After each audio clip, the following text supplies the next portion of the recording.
They're appreciating that right they're now. thinking, we did? We did what? Slip that right in there. Yeah. I was looking for my picture of my roses because I Oh. showed you last week Yes, you how did. wonderful they were. Are they still that way? They're even better, but I must have taken them with my wife's camera because they're not here. But they're really spectacular right now. But the Japanese beetles are out there after them now. They are around. My red roses have a very white appearance to them. They're red and white now because they've got Dusted. stuff on them. I've dusted them the other day. This rain, of course, Wow, this is, is going to take some of that dust off. So let's start there, talking about when we dust plants, and then the rain comes, and that stuff is no longer on the leaves. Are there lingering traces of it that are going to still be effective for a while, or do they need to be redusted right away? they'll need to be redusted. That dust is just that's what it is. Dust laying on top of there. So a dust pesticide is a formulation. So you might have the same active ingredient, but it comes as a liquid, or it comes as a powder that you mix into a liquid and spray on, or you can get a dust formulation. Dusts aren't as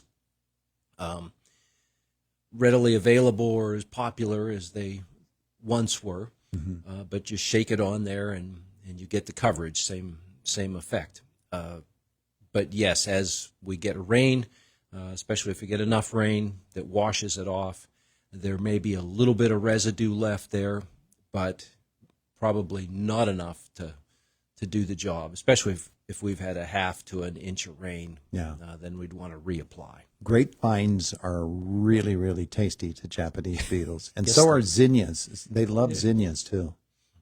They're pretty general. They like a lot of stuff. They go right up to the smorgasbord table and have a good time. But they have no like interest that. in tomatoes No, or cucumbers or anything like that, And and they a lo- appear to like cabbage leaves.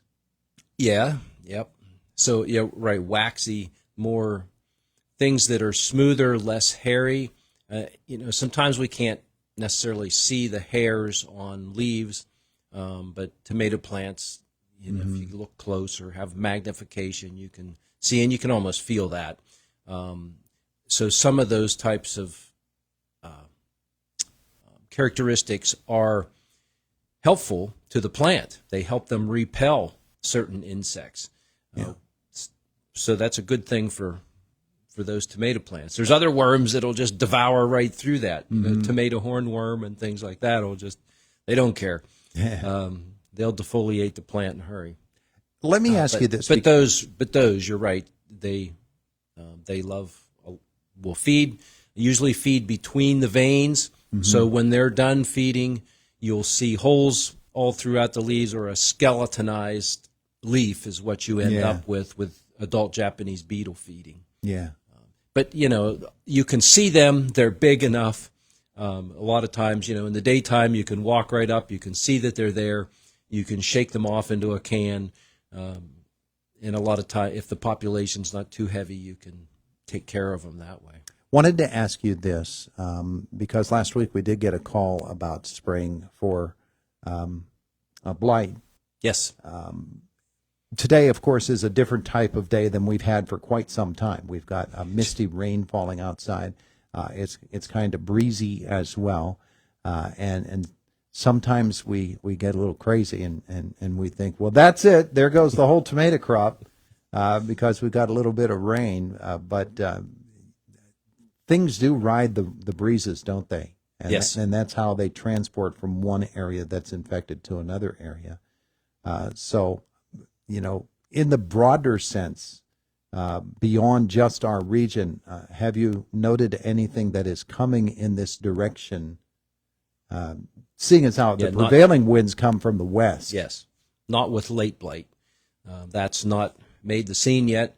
The cucumber downy mildew, that has, last week we mentioned that it was in eastern Pennsylvania. Well, this week it has now popped up in Michigan, north central Ohio, and then just a county in New York above the Pennsylvania border. So 3 new spots there for cucumber downy mildew. And that is similar to late blight in how it will affect cucumbers, some of the vine crops. It'll cause them to decline very quickly. It's and they call it downy mildew because it gets a dark, watery spot on the foliage, and then if you look at the underside of the leaf, it has this kind of whitish, downy appearance to it, which is all the spores of the disease, working. So that's where that comes from. So that's around. So we've had enough conditions that have, and storm fronts that are moving that. And again, most of these diseases, we have to prevent them. So we have to have some type of spray on there that will help to prevent them so that when those spores are moved through the wind and do land on the plant, that there's a protective surface there to help kill those as they start to grow. We can get a little bit of that stuff, and if we catch it, if we're monitoring, if we're scouting and looking at our plants regularly, then we can head those things off, and it might be you take a plant out or you pinch some leaves off and try to get ahead of that. But well, that raises a question. When we're spraying our plants in our gardens for blight with our fungicide, our copper base fungicide, do we need total saturation of that plant in order to not leave an open space where a spore might take hold? Is it that precise? No, we don't need to saturate the plant. We need good coverage, but we don't have to soak the plant down. That's not necessary. That's overdoing it. The denser the plant, the thicker the plant, we need more water volume.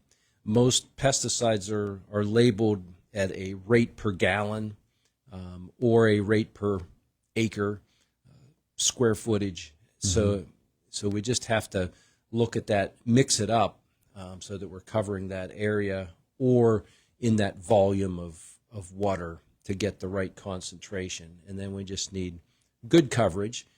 So we need to get some on every leaf, but it doesn't have to be to the point of like we take the plant and drench it. All right, so we're talking a little bit of garden protection here this morning. And with copper, sometimes if you get too much, or if you have leaves that are cupped at the end and you might get extra that sits at that tip of that leaf, we can actually get some burning from that when it dries. The concentration of the copper will be too much, and you can get some burning and browning of the foliage because of that. So we can induce our own problems by overdoing it, and that's not unusual. We think, if a little is good, more is better, and not always the case. Yeah. Question, we only have a couple of moments left with Bob Pollock from the Extension with us here this morning about sweet corn. With the very, very hot weather that we've had, which is unusual that we have it for the extended period that we've had so far this summer, stunt the growth, affect the growth, help the growth? What does this extended hot weather do? Usually drier weather, can stunt the growth for sure. If we don't have enough moisture in the ground, then the plant can't grow as tall, as big, and as bushy as it should. So you'll see a smaller plant. You'll see less distance between each node on the stalk where leaves come out.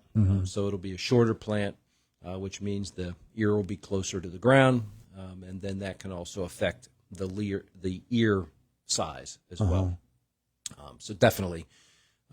And the same thing will happen on other crops too. We might see less. It might affect because the plant can't get enough moisture. We're not going to see the growth. We're not going to see the size of the fruit or vegetable on there, and some of them may even abort or drop off. They got pollinated. They're starting to develop, but then if the plant can't support it, then they can drop some of those fruit. I noticed Blossom end rot. That's, thinking about tomatoes Yeah. in dry weather. Blossom end rot is not a disease, but it's a physiological problem, lack of calcium at the right time, and that is affected by not enough moisture, both ways. So drought or too much water, the plant just can't take it up anymore, so it's not moving water, and so it doesn't get enough, either way, not getting enough calcium in there, and so we get that blossom end rot on the bottom of the tomato. Noticed I've had a lot of tomatoes. They came on early this year, the tomatoes. Yeah. But the plants aren't as bushy as normally they get, which is weather related. And last night I saw that one of my big old tomatoes is already starting to turn in the garden. Yeah. It's about a month early. And watch that, because it could be they will start to ripen early if they have blossom end rot also. Oh, okay. So just look at the bottom, the underside where the blossom was attached, and Thanks for that good news. make sure it's okay there. You can still harvest those if they can go to maturity without something else happening, and still make use of most of that. Yeah, once they start to turn, they're going to turn the rest of the way. Yes. And they don't even have to be on the vine for that to happen. Yeah, and then above temperatures above 90 too can stress the plants that even though you see flowers come out, they may abort those flowers and the fruit will never even start to develop. Yeah. He's Bob Pollock from the Extension. Thanks, sir. You're welcome. It's Indiana in the Morning. I'm Mark Burdick, Regional Vice President of Renda Media, and we are proud to partner with Rosebud Mining Company to pay tribute to our unsung heroes, those men and women who risked their own lives to save and to preserve the safety of their fellow neighbors, friends, and family. Each month, Rosebud Mining Company and Renda Media will be honoring and showcasing some of the finest first responders in our region, and we are asking for your support by nominating a first responder through any of our websites, including WCCSradio.com. Renda Media and Rosebud Mining Company will select one hero per month to showcase in a radio and video interview that will be archived on our first responder page of our websites. The first responder of the month will also receive a beautiful plaque from Rosebud Mining and Renda Media. Do your